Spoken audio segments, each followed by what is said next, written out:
बच्चों, लेक्चर 4 में अभी हमने प्रत्यावर्ती धारा और प्रत्यावर्ती वोल्टेज के वर्ग माध्य मूल मान को समझाया। उसी को थोड़ा पूरा करना है। जैसे मान लो, जो महत्व तो हम बता रहे थे, प्रत्यावर्ती धारा और प्रत्यावर्ती वोल्टेज के महत्व की बात कर रहे थे। अब मान लो कि एक प्रतिरोध है,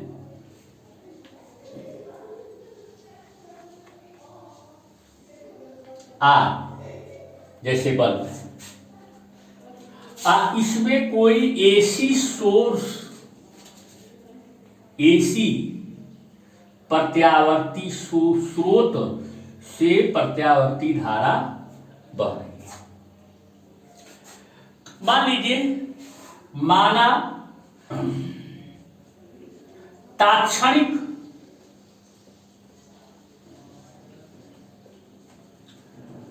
प्रत्यावर्ती धारा बराबर आई। आई माने वही आई जीरो साइन ओमेगा टी। ठीक है। तो एक चक्र में औसत शक्ति क्षय कितना होगा? अब प्रत्यावर्ती धारा का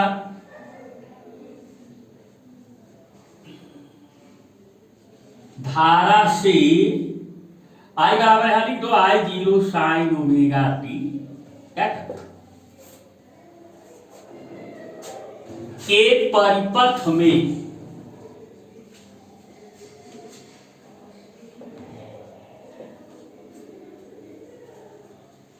क्षण टी पर, ये टी क्षण पर शक्ति क्षय,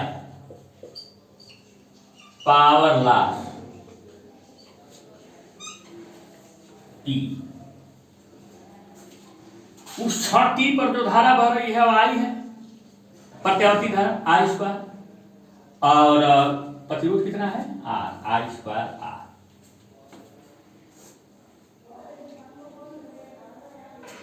अब एक चक्र में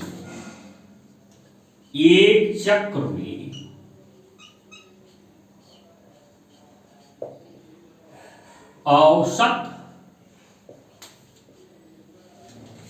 शक्ति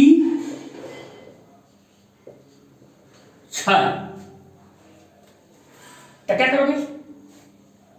ये जो तात्क्षणिक औसत शक्ति क्षय है, इसका एक चक्र का औसत ले लो। कितना होगा? P बार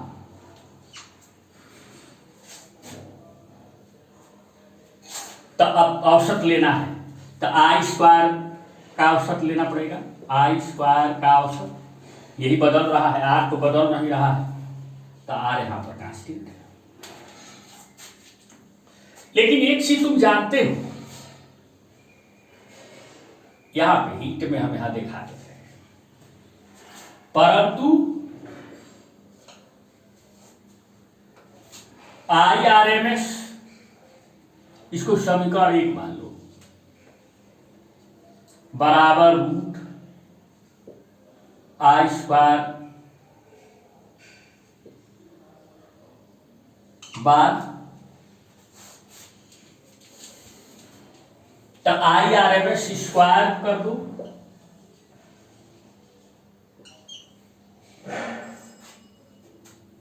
वर्ग मूल वाला चिन्ह हट जाएगा, तो कितना बचेगा? आई स्क्वायर बार। पूरा भाई बोर्ड दिख रहा है ना? अब ये जो 2 से आई स्क्वायर बार का मान है, 2 का मान 1 में रख दो। अतः एक चक्र में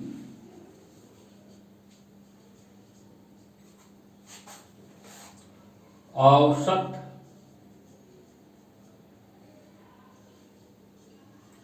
शक्ति क्षय, अतः 1 से समीकरण नंबर 1 से पी बार आई स्क्वायर बार को हटा करके यहां पर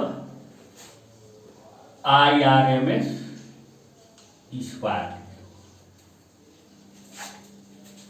ये देखो देखो बस धारा 6% बदल रही, लेकिन ये एक चक्र में औसत शक्ति 6 जो है ये नहीं बदल रहा, क्योंकि IRMS एक निश्चित मान है और R तो एक निश्चित मान है, तो IRMS स्क्वायर R एक निश्चित मान होगा, तो ये तो बदल रहा है एक चक्र में, हर एक चक्र में औसत शक्ति 6 निश्चित है।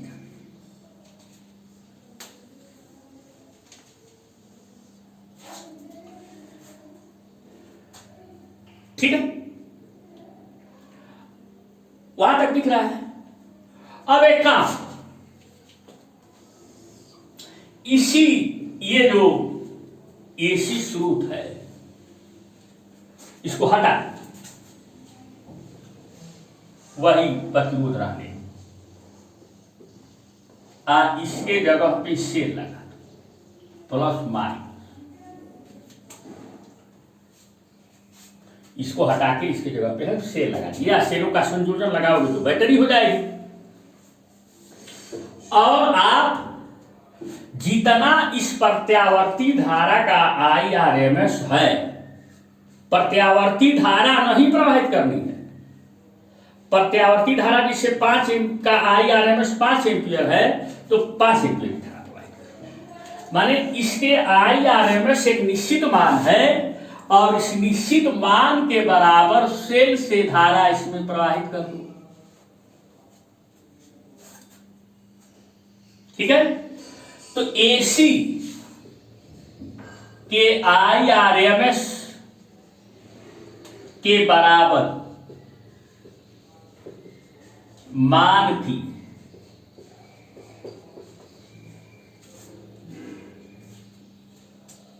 DC धारा डायरेक्ट करंट से उसी परिपथ में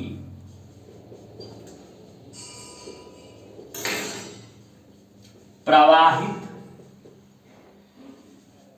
करने पर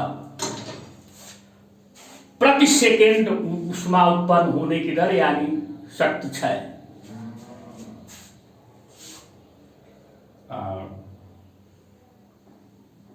शक्ति 6 इसको P कहो, यहां चक्रों पर तो है नहीं, मैंने 1 सेकेंड में कितना ऊष्मा उत्पन्न हो रही है, यहां भी 1 सेकेंड में कितना ऊष्मा उत्पन्न हो रही है, वो IRMS स्क्वायर R है, और यहाँ IRMS के मान के बराबर DC है। जैसे IRMS इसका प्रत्यावर्ती धारा का 10 एम्पियर है, तो 10 एम्पियर का सेल से धारा है, तो शक्ति 6 का सूत्र क्या हुई, सेल वाली धारा है, कितनी हो जाएगी, I स्क्वायर R होता ही है IRMS, ये तो एक ही धारा है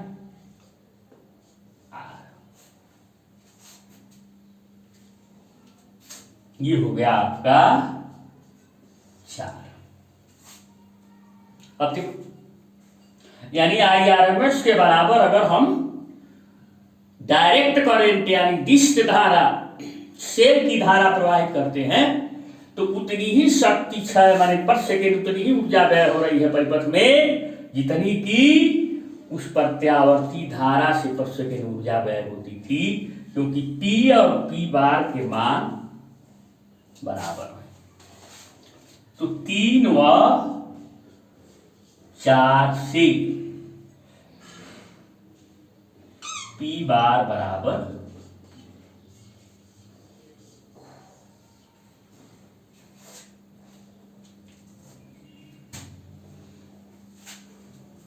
यही बात बच्चों हम आपको समझा रहे थे घुमा घुमा कर, समझ में आ गया। तो अब आइए एक प्रश्न लिखते हैं, छोटा सा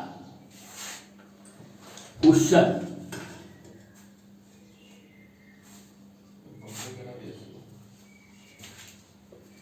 एक एसी आपूर्ति का, एसी आपूर्ति का शिखर मान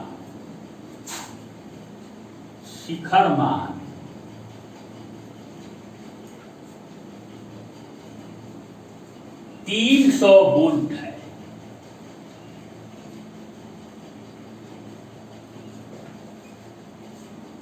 वोल्ट है। आरएमएस वोल्टता कितनी है?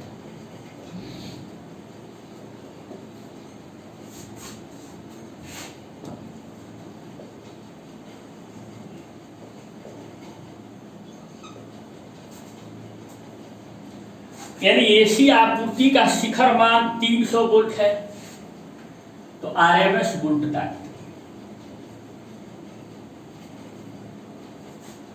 तो क्या लिखोगे आंसर में बच्चों? वी आर एम एस बराबर V0/2।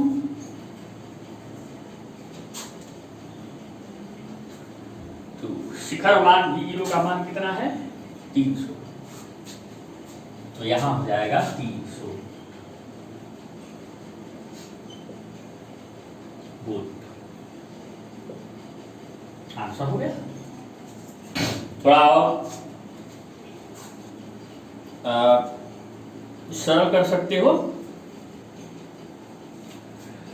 अब एक क्वेश्चन और देखो, छोटा सा एनसीईआरटी में ही है क्वेश्चन है, छोटा सा, ताकि आपको इस टाइप के सवाल अगर पूछते हैं। अब देखो बच्चों, एक और क्वेश्चन है। 100 ओम का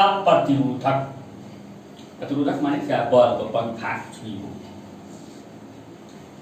220 वोल्ट 50 हर्ट्ज आपूर्ति से संयोजित होता है। परिपथ में धारा का आरएमएस मान कितना है?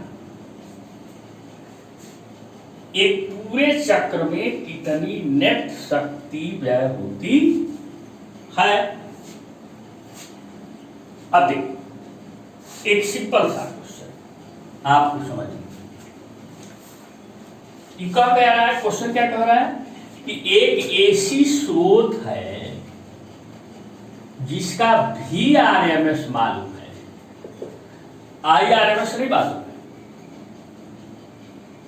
भी आरएमएस मालूम, क्योंकि 220 वोल्ट का कह रहा है, तो इसका मतलब 220 वोल्ट क्या होगा? वोल्टेज तो क्षण प्रतिक्षण बदलता है, इसका भी आरएमएस होगा। और ये किसी प्रतिरोधक में लगा हुआ है, वो प्रतिरोधक है 100 ओम का,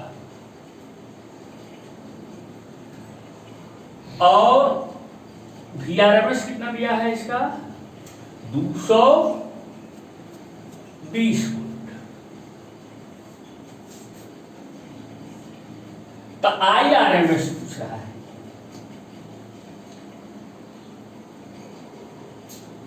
कैसे निकालो बच्चों? ओम का नियम V बराबर आई आर, तो VRMS बराबर IRMS इंटू आर। ए वाला ओमी प्रतिरोध है इसमें लगा हुआ। तो कौन सा पूछ रहा है? परिपथ में धारा का आरएमएस मान। तो IRMS बराबर VRMS बाई आर। अब एक चीज यहां दिखा, 50 हर्ट्ज आपूर्ति, इसका कोई अर्थ यहां पर इसकी जरूरत नहीं है। 50 हर्ट्ज आपूर्ति माने यहां पर जो क्वाइल घूम रही है चुंबकीय क्षेत्र में, वो 1 सेकेंड में 50 बार घूम रही है। 1 सेकेंड में कितनी बार घूम रही है? 50 बार घूम रही है। तो 50 हर्ट्ज आपूर्ति है। हालांकि इसकी यहां पर कोई आवश्यकता तो नहीं है। तो ये भी आरएमएस आपको मालूम है 220, और आर मालूम है 100, तो इतना एम्पियर हो जाएगा।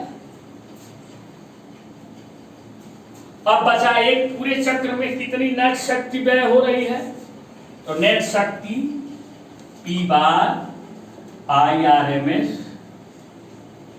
Square R।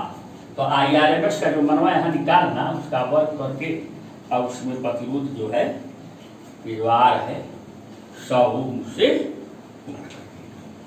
तो ऐसे छोटे मोटे सवाल आप लगाना बच्चे। धन्यवाद।